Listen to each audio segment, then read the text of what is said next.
तो आज हम बात करने वाले हैं मॉर्गन हाउसल की जबरदस्त किताब द साइकोलॉजी ऑफ मनी के कुछ बहुत ही कमाल के आइडियाज पर। देखिए, पैसा कमा लेना वो एक बात है, लेकिन उस पैसे को बनाए रखना, मतलब अमीर बने रहना, वो तो बिल्कुल ही एक अलग खेल है। तो चलिए शुरुआत एक बहुत ही सीधे सवाल से करते हैं। कभी सोचा है कि आखिर ऐसा होता क्यों है कि दुनिया के सबसे स्मार्ट, सबसे सक्सेसफुल लोग भी पैसों के मामले में इतनी बड़ी बड़ी बेवकूफ़ी भरी गलतियां कर बैठते हैं? इसका जवाब जानते हैं? बहुत ही सीधा और गहरा है। वो ये कि पैसे से मिलने वाली कामयाबी कोई रॉकेट साइंस है ही नहीं। ये इस बात पर डिपेंड नहीं करता कि कोई कितना इंटेलिजेंट है, बल्कि इस बात पर कि पैसों को लेकर किसी का बर्ताव या किसी का बिहेवियर कैसा है। और सच कहूं तो यही इस पूरी बातचीत का निचोड़ है। जैसा कि मॉर्गन हाउसल खुद कहते हैं, पैसों के बारे में कितना पता है ये उतना जरूरी नहीं है जितना जरूरी ये है कि पैसों के साथ बर्ताव कैसा किया जाता है। तो चलिए सबसे पहले और शायद सबसे मुश्किल सबक पर आते हैं।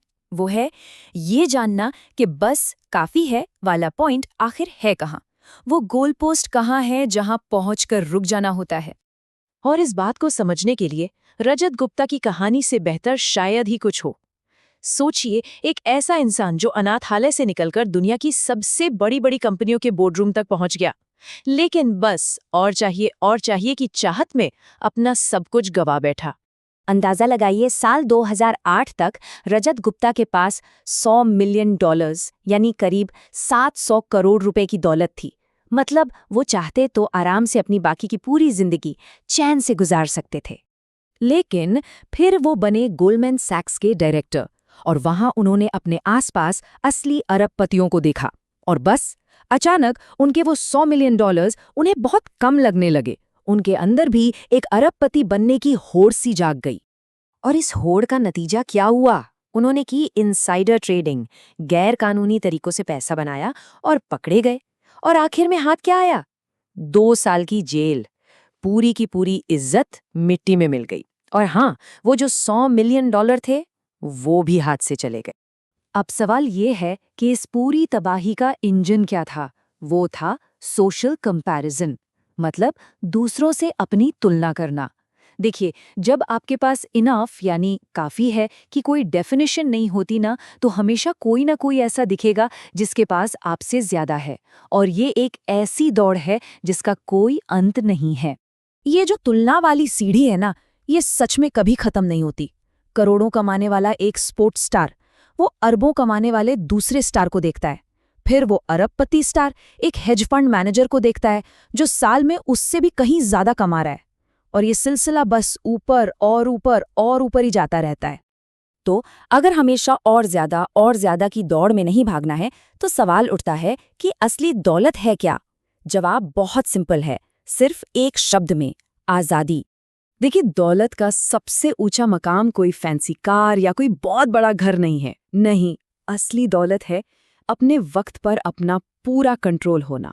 सुबह उठकर ये कह पाना कि आज मैं वो करूंगा जो मेरा मन करेगा। असल में ना, हर इंसान अपनी जिंदगी की ड्राइविंग सीट पर खुद बैठना चाहता है। अपनी कहानी खुद लिखनी है, किसी और के लिखे हुए रास्ते पर नहीं चलना। इसको man in the car paradox से समझते हैं। सोचिए, जब हम सड़क पर कोई चमकती दमकती महंगी कार देखते हैं तो मन में क्या आता है? वाह, क्या जिंदगी है इसकी।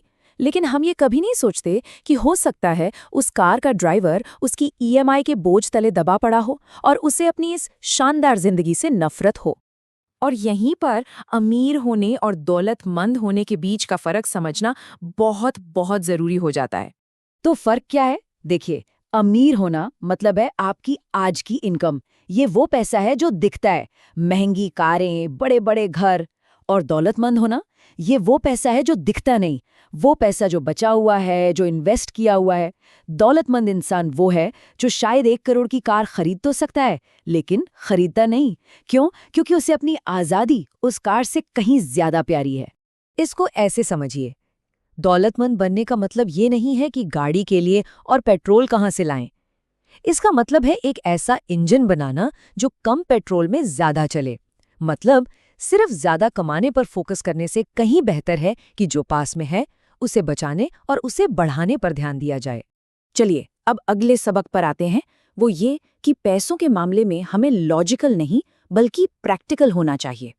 अब सुनने में ये दोनों शब्द एक जैसे लग सकते हैं, पर इनमें जमीन आसमान का फर्क है। एक उदाहरण लेते हैं, जैसे बुखार। जब हमें बुखार होता है तो हमारा लॉजिक क्या कहता है कि ये एक बुरी चीज है, इसे फौरन खत्म करो। लेकिन प्रैक्टिकली देखा जाए तो बुखार असल में शरीर का इन्फेक्शन से लड़ने का एक तरीका है जो लंबे समय में हमारी इम्यूनिटी को और मजबूत बनाता है। जानते हैं, स्टॉक मार्केट में गिरावट भी बिल्कुल इसी बुखार की तरह है। एक लॉजिकल इन्वेस्टर क्या करेगा? वो घबराकर सब कुछ बेच देगा क्योंकि उसे सिर्फ नुकसान दिख रहा है। लेकिन एक प्रैक्टिकल इन्वेस्टर वो ये समझेगा कि ये तो बाजार का स्वभाव है, ये उतार चढ़ाव तो इस खेल का हिस्सा हैं, और वो शांति से टिका रहेगा। और अब शायद सबसे जरूरी सबक पर आते हैं। वो ये है कि हमें ये मानना होगा कि जिंदगी में कुछ भी पक्का नहीं है। बदलाव ही एकमात्र सच है। सोचिए, कोई इंसान अपनी पूरी जवानी डॉक्टर बनने के सपने के पीछे लगा देता है। सालों की कड़ी मेहनत, लाखों का खर्चा, और फिर डॉक्टर बनने के बाद उसे अचानक एहसास होता है कि उसे तो ये काम पसंद ही नहीं है। सच तो ये है कि हमारी इच्छाएं, हमारे सपने सब वक्त के साथ बदल जाते हैं। एक बात हमेशा याद रखने वाली है, जो चीजें पहले कभी नहीं हुई वो हर समय होती रहती हैं। इतिहास हमें रास्ता तो दिखा सकता है, लेकिन भविष्य हमेशा एक सरप्राइज ही होता है। तो आखिर में सवाल यही बचता है, क्योंकि भविष्य हमेशा एक सरप्राइज होता है, तो असली लक्ष्य क्या है? एक परफेक्ट प्लान बनाना जिस पर आंखें बंद करके चला जाए, या फिर इतना लचीला बनना कि जब कोई भी प्लान काम ना करे तब भी हम ना सिर्फ टिके रहें बल्कि आगे भी बढ़ते रहें? इस पर सोचिएगा जरूर।